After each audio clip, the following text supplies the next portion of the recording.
الحمد للہ وحدہ والصلاة والسلام علی من لا نبی بعدہ اما بعد۔ وراثت کی تقسیم کے بارے میں نے پارٹ 1 میں عرض کیا تھا کہ اہل سنت اور اہل تشیع یا اہل سنت کی جو فقہ ہیں ان میں اور فقہ جعفریہ میں واضح فرق ہے۔ اس فرق کی وجہ بھی میں بیان کرتا ہوں، لیکن پہلے جو ہمارے یہاں تقسیم ہے اس کے عواقب کے بارے میں، جب ہم نے بیٹی کو وارث قرار نہیں دیا، وارث وہ ہوتا ہے کہ جس سے آگے پھر وراثت تقسیم نہیں ہوتی، جیسے باپ کی موجودگی میں وراثت جو ہے وہ آگے نہیں جاتی، وہ تقسیم ہو کے پلٹ کے مسئلہ رد کے تحت والد کو ہی ملتی ہے۔ بیٹے کی موجودگی میں وراثت باہر نہیں جاتی، وہ اکیلا ہو تب بھی بقیہ تقسیم ہونے کے بعد وہ پلٹ کے بیٹے کو مل جاتی ہے۔ اس قسم کا وارث بیٹی کو شمار نہیں کیا گیا کہ بیٹی موجود ہو اور باہر کسی دوسرے طبقے کے رشتہ دار تک وہ وراثت پہنچے۔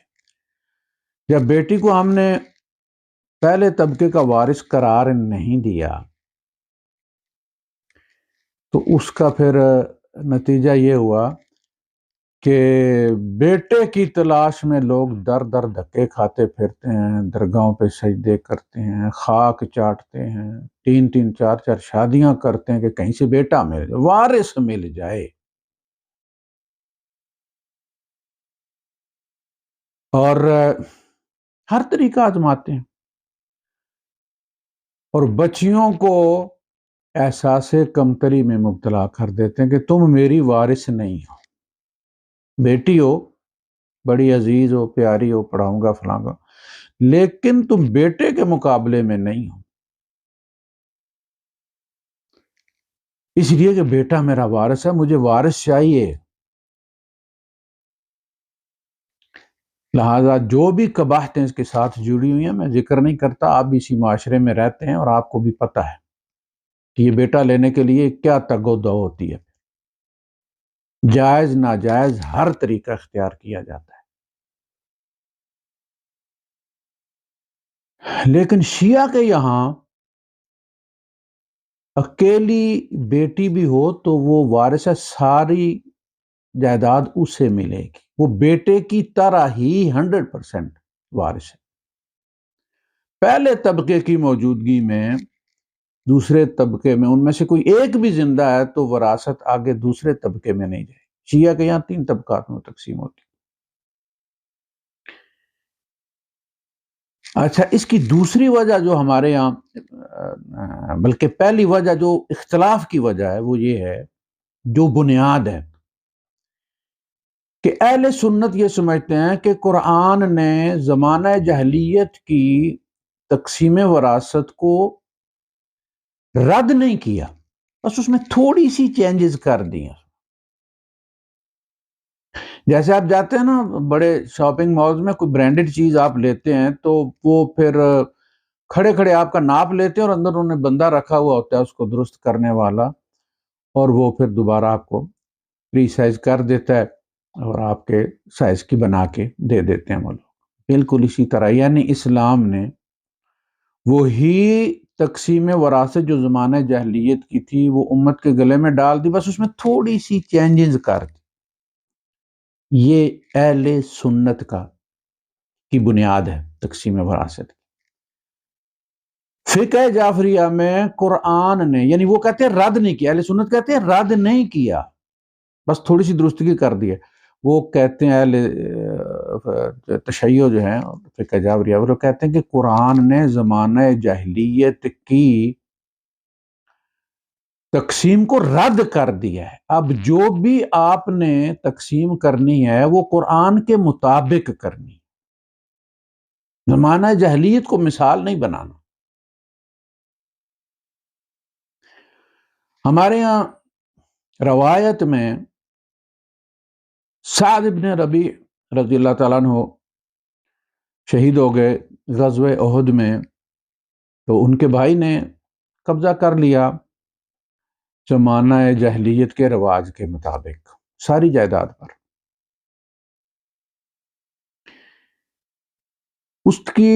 ان کی بیوہ جو ہے وہ اللہ کے رسول صلی اللہ علیہ وسلم کی خدمت میں آئی اور اس نے کہا کہ اللہ کے رسول جو ہے وہ سعد شہید ہو گئے ہیں، جیسا کہ آپ جانتے ہیں، اور ہماری 3 بیٹیاں ہیں اور سعد کے بھائی نے ساری جائیداد پر قبضہ کر لیا، میں ان بیٹیوں کو کہاں سے کھلاؤں گی،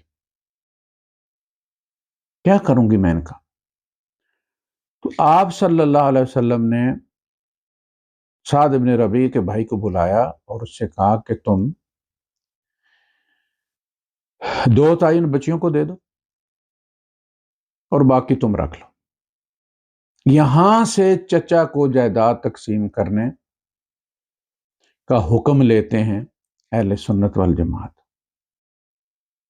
کہ جو ایک بندے کا اگر بیٹا نہیں ہے اور صرف بیٹیاں ہیں تو اگر ایک ہے تو اس کو آدھا دیا جائے گا، باقی چچا لے جائے گا، اور اگر 2 یا 2 سے زیادہ ہیں تو 2/3 جو ہے وہ ان کو ملے گا اور 1/3 پھر چچا لے جائے گا۔ اور جیسا کہ میں نے عرض کیا کہ وہ چچے جو بھی ہیں وہ زمانہ جاہلیت میں بھی وہی تھے، آج بھی وہی ہیں، وہ صرف 1/3 نہیں لیتا، وہ سارے پر قبضہ کرتا ہے، پوری زمین پر ٹریکٹر چلا دیتا ہے، مجال نہیں ان بچیوں کی کہ وہاں سے کوئی تنکا بھی توڑ لیں وہاں سے۔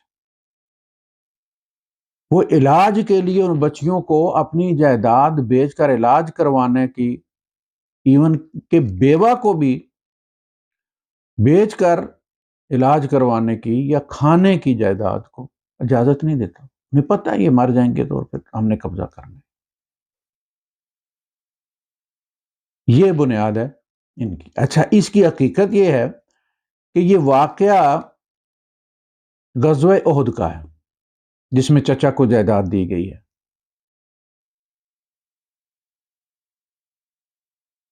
جبکہ سورہ النساء جس کی یہ آیت ہے تقسیم والی، یہ غزوہ احزاب کے موقع پر نازل ہوئی، یعنی بعد میں نازل ہوئی ہے، لہذا وہ چچا والی بات جو ہے وہ وقتی ارینجمنٹ تھا، کیونکہ چچا آلریڈی قبضہ کر چکا تھا، مسلمانوں کے حالات سب کے سامنے تھے، ان حالات میں یہ ایک نیا مسئلہ کھڑا کر دینا خود مسلمانوں کے اندر کوئی مسائل پیدا کر سکتا تھا، کیونکہ مدینے میں مسلمان منافقین میں گھرے ہوئے تھے اندر باہر سے۔ تو اللہ کے رسول صلی اللہ علیہ وسلم نے ان بچیوں کے چچا کو کہا کہ تم 1/3 رکھ لو اور 2/3 ان بچیوں کو دے دو، یہ ایک عارضی ارینجمنٹ تھا۔ پھر اللہ پاک نے جب تقسیم نازل کی اور بچیوں کو 2/3 دیا یا نصف دیا، تو اس میں یہ نہیں فرمایا کہ باقی چچا لے جائے گا۔ ہمارے یہ ہے نا کہ بھئی یہ بچی اگر ایک ہے باپ کے وارثوں میں تو وہ نصف لے گی، باقی چچا لوگ لے جائیں گے اور دندناتے پھریں گے۔ آپ نے جب شریکہ ڈال دیا، کسی کا پاؤں اس کی جائیداد میں ڈال دیا، تو یہ نہ دینے کے مترادف ہے، وہ اس کو نصف بھی نہ دینے کے مترادف ہے، اس لیے کہ مائٹ از رائٹ، ریاست بھی قبضہ لے کر نہیں دیتی، یہ پاسبل نہیں ہوتا۔ آپ رجسٹری کروائیں جا کے پلاٹ کی، تحصیلدار سب سے پہلے آپ سے پوچھے گا کہ بھائی صاحب قبضہ لیا ہے؟ رجسٹری ہم آپ کے نام کر دیتے ہیں، قبضہ ہے آپ کے پاس، لے لیا قبضہ اسے؟ قبضہ آپ نے لینا، رجسٹری کروانے کے بعد ہم نے قبضہ نہیں دلوانا، ہم نے قبضے کی رجسٹری دینی ہے کہ یہ زمین تمہارے پاس آلریڈی ہے، کوئی اس میں مداخلت نہیں کرتا، کون دشمنی ڈالے گا؟ وہ بیٹھ جاتے ہیں. ہمارے گاؤں میں درجنوں ایسے واقعات.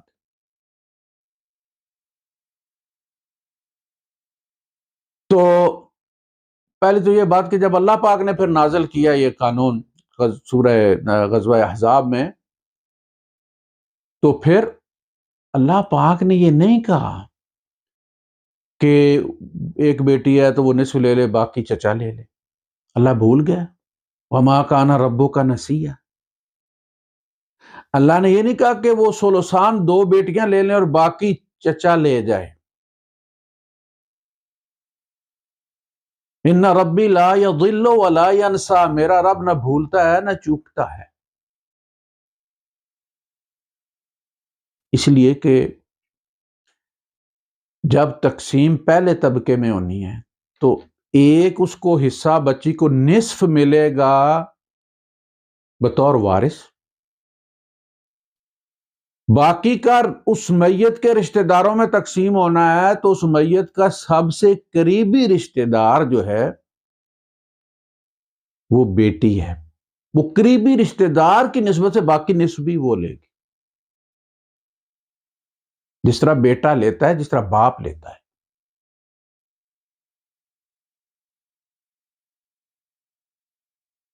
دوسری وجہ ایک تو میں نے بیان کی نا کہ ان اہل سنت کے نزدیک بس اللہ پاک نے تھوڑا سا ارینجمنٹ کیا ہے، لیکن تقسیم وہی زمانہ جاہلیت والی رکھی ہے، وہ چچا کو دینے والی. اہل تشیع کے یہاں قرآن نے رد کر دیا زمانہ جاہلیت. اور یہ بڑی لاجیکل بات ہے. آپ ایک پاسپورٹ کے اندر کسی جگہ بھی اوور رائٹنگ کریں کسی چیز کی، چیک کے اوپر اماؤنٹ کو نہ چھیڑیں، ڈیٹ چھیڑ دیں، مہینہ بھی نہ چھیڑیں، سن بھی نہ چھیڑیں، ڈیٹ کو چھیڑ، چیک مسترد ہو جاتا ہے. پاسپورٹ میں آپ کریں گے اوور رائٹنگ، کسی چیز کو تبدیل کرنے کی کوشش، انہیں شک پڑ جائے کہ یہاں اوور رائٹنگ کی گئی، ایک کو 9 بنایا گیا ہے، تو نہ صرف وہ پاسپورٹ نل اینڈ وائڈ ہو جائے گا، اس کے اوپر لگے ہوئے ویزے بھی جو ہے وہ نل اینڈ وائڈ ہو جائیں گے، چاہے وہ امریکہ کا لگا ہو یا برطانیہ کا لگا ہو. تو جب اللہ پاک نے تقسیم کر دی تو زمانہ جاہلیت کی رد ہو گئی. اب قرآن کے مطابق وہ جو بقیہ ہے، بچی سے بچا ہوا یا 2 بچیوں سے بچا ہوا، وہ بقیہ بھی قرآن کے حکم کے مطابق جو ہے وہ الاقرب فالاقرب، وہ قریب ترین رشتہ دار کو ملے گا. اور پہلے طبقے میں قریب ترین رشتہ دار یہی ہے، باپ ہے، بیٹا ہے، بیٹی ہے. پھر امام حسین علیہ السلام سے 5 روایات ضمن میں، جن میں یہ تقسیم اسی طرح سے کی گئی. آپ نے بیٹی کو پورا دلایا ہے، یہاں تک کہ آپ نے زوجہ کو بھی پوری جائیداد دلا دی. باقی وارث نہیں تھے، صرف اس کی بیوی تھی، تو ساری جائیداد امام حسین علیہ السلام کے فتوے کے مطابق، آپ کے قول کے مطابق، وہ پوری کی پوری اس کو بیوی کو دے دی. یعنی نہ اس کے والدین تھے میت کے، نہ اس کی کوئی اولاد تھی، ایک بیوی تھی، ساری بیوی کا. آپ نے فرمایا فَلَهَا كُلُّهُ، سارا اس کو دے دو.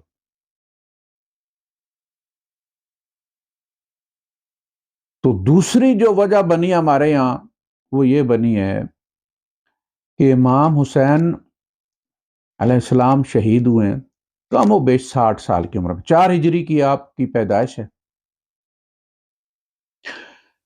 اور 60 کے لگ بھگ آپ شہید ہوئے ہیں ہجری میں. 60 سال کی آپ کی عمر ہے، آپ مدینے میں ہی رہے ہیں.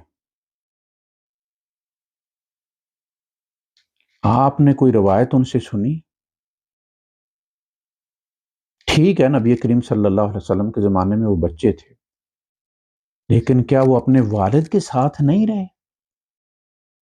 والد نے 60 سالوں میں انہیں کچھ نہیں سمجھایا سکھایا، کوئی حضور کا قول نہیں سنایا. حضرت ابی ہریرہ رضی اللہ تعالیٰ عنہ نے سائے ستہ بھر دی،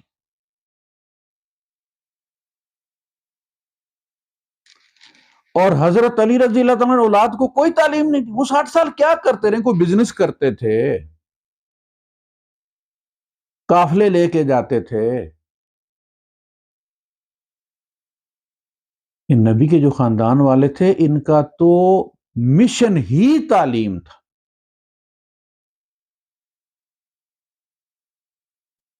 تو امام حسین رضی اللہ تعالیٰ عنہ یا حضرت علی رضی اللہ تعالیٰ عنہ کی موجودگی میں ہے، کوئی ان کو چھوڑ کے کہاں جائے گا؟ تو سب سے بڑا ستم ہم نے آل نبی کا بلیک آؤٹ کر کے کیا. حکومت سے ڈر کے جب ہوتا ہے نا کہ فلاں کا ذکر ٹی وی پہ نہیں ہونا چاہیے، فلاں کا نام نہیں آنا چاہیے، فلاں کی تقریر نہیں. آل نبی کے ساتھ یہ ہوا ہے. کوئی ڈرایا گیا ہے تو لوگ ادھر نہیں گئے نا، یا کسی نے لکھا ہے تو مٹایا گیا ہے نا. یعنی آپ دیکھیں نا، عقل استعمال کریں. 60 سال امام حسین آپ کے اندر ہیں، کوئی روایت نہیں روایت کرتے. ہمارے اہل سنت حضرت علی رضی اللہ تعالیٰ سے روایات نہیں ہے آٹے میں نمک کے برابر، انگلیوں پر گنے جانے والی. حالانکہ حضرت علی رضی اللہ تعالیٰ عنہ نے عمر گزاری حضور کے ساتھ. بس ایک آدھ حدیث کے آپ نے وہ نیام میں سے یہ نکالا اور فرمایا مجھے یہ اللہ کے رسول نے بس یہ مجھے لکھوایا اور فلاں اور فلاں لفظ. چند حدیثیں. اور امام حسن بڑے ہیں امام حسین رضی اللہ تعالیٰ عنہ سے. یہ روایت میں آپ کو نظر آتے ہیں. حسن اور حسین نام نظر آتے ہیں آپ کو پہلی صدیوں میں. جب نام پر بھی ہم یہ کہتے ہیں کہ امام حسین رضی اللہ تعالیٰ عنہ کے قافلے میں اتنے ابو بکر تھے، اتنے عمر تھے، اتنے عثمان تھے. یار دوسری طرف کوئی حسین بھی تو بتاؤ، کوئی حسین تھے، کوئی حسن تھے. ادھر کی بات کرو نا. نام تک رکھنا علوی ہونے کی نشانی تھے کہ تم علی کے ساتھی ہو، علی کی پارٹی کی ہو. تو علم کس نے لینا تھا؟ امام بخاری رحمۃ اللہ علیہ نے اپنی صحیح میں ان لوگوں کی روایتیں لی ہیں جو حضور کے وصال کے بعد مرتد ہو گئے تھے، مسلمہ کذاب پر ایمان لے آئے تھے، اور مسلمہ کذاب کے مارے جانے کے بعد پلٹ کر انہوں نے اسلام قبول کر لیا تھا. ان کی روایات لی. حضرت علی رضی اللہ تعالیٰ عنہ سے لڑنے والے اور ہزاروں مسلمانوں کو شہید کرنے والے خوارج سے روایات لی ہیں، لیکن آل نبی سے روایت نہیں لی، آل علی سے روایت نہیں لی، امام حسن سے نہیں لی، امام حسین سے نہیں لی.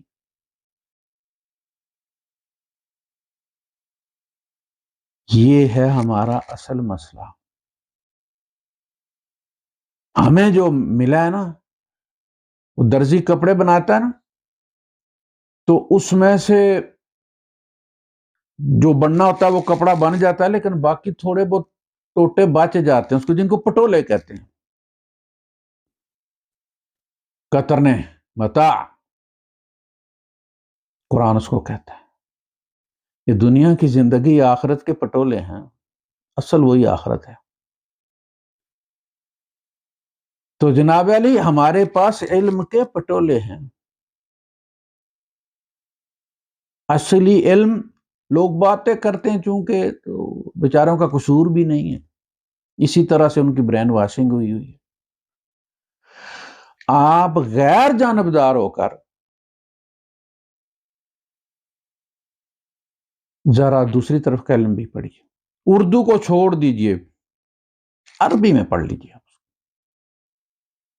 یعنی اس کی تفسیر آپ چھوڑ دیں وہ فارسی میں ہے یا اردو میں، ڈائریکٹ وہ عربی جو متن ہے ان احادیث کا جو امام حسین رضی اللہ تعالیٰ عنہ کی عن ابی عبداللہ. آپ کو پتا ابی عبداللہ جب لکھا جاتا ہے تو آپ کو پتا یہ کس کی کنیت؟ نہیں پتا کہ ابی عبداللہ امام حسین رضی اللہ تعالیٰ عنہ کی کنیت ہے، نبی کریم صلی اللہ علیہ وسلم نے رکھی ہوئی۔ تعارف ہی نہیں، واقف ہی نہیں ہم۔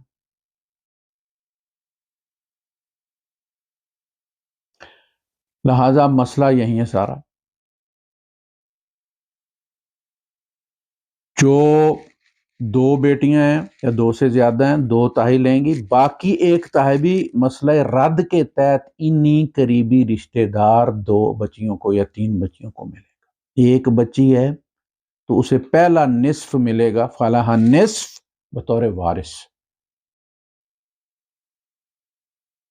باقی والا نصف بطور قریب ترین رشتہ دار۔ اس طبقے کو چھوڑ کے چچا کو نہیں جائے گا، وہ چچا کو زمانہ جہالت میں دیا جاتا تھا، اس زمانہ جاہلیت میں دیا جاتا تھا، اہل سنت اس کو فالو کر رہے۔ سعد ابن ربیع رضی اللہ تعالیٰ عنہ کی روایت کو کہ چونکہ ان کو حضور نے تیسرا دلوایا نہیں، وہ سارے پر قابض تھے، حضور نے اسے فرمایا کہ بھئی تم 1 تائی رکھ لو اور 2 تائی بچیوں کو دے دو۔ تو اس سے پہلے تقسیم پھر کیا تھی؟ سارا قبضہ کرنا۔ تو اب یہاں بھی چچا کو ویلڈ اس روایت کی بنیاد پر، قرآن میں چچا کا ذکر نہیں ہے، تو یہ بالکل اسی کے ہاتھ میں دینے گا۔ اب دیکھنا سٹیئرنگ کتنا سا ہوتا ہے، بس صرف چیسٹ کے سامنے آتا ہے، ساری گاڑی کو وہی ڈرائیو کرتا ہے، دائیں گھماتا ہے بائیں گھماتا ہے۔ وہ جو 1 تہائی آپ دیتے ہیں نا چچا کو یا نصف دیتے ہیں چچا کو، بس چچا وہیں سے مینیج کرتا ہے۔ وہ بیچنا چاہیں تو پہلے جا کے لوگ چچا کو، بھائی وہ آپ کی بھتیجیاں جو ہے وہ جائیداد بیچ رہی ہیں تو کیا کرنا، خبردار کسی نے پاؤں رکھا ٹانگیں توڑ دوں گا، نام ہے اس کا بھائی۔ تو خدا کے لیے اہل سنت سے گزارش ہے کہ کچھ چچا قرآن میں نہیں ہے، وہ زمانہ جاہلیت میں تھا۔ جو حدیث پیش کرتے ہو وہ غزوہ احد کی ہے، سورہ النساء غزوہ احزاب کے دوران نازل ہوئی، لہذا بہتر یہ کہ آپ بھی اسلامی نظریاتی کونسل اس پر غور کر لے، یا حکومت ہی اس مسئلے کو سپریم کورٹ میں پیش کرے اور بچیوں کا، بیچاری بچیوں کا دفاع کریں۔ یہ بھی کمزور طبقہ ہے۔ وآخر دعوانا الحمدللہ رب العالمین۔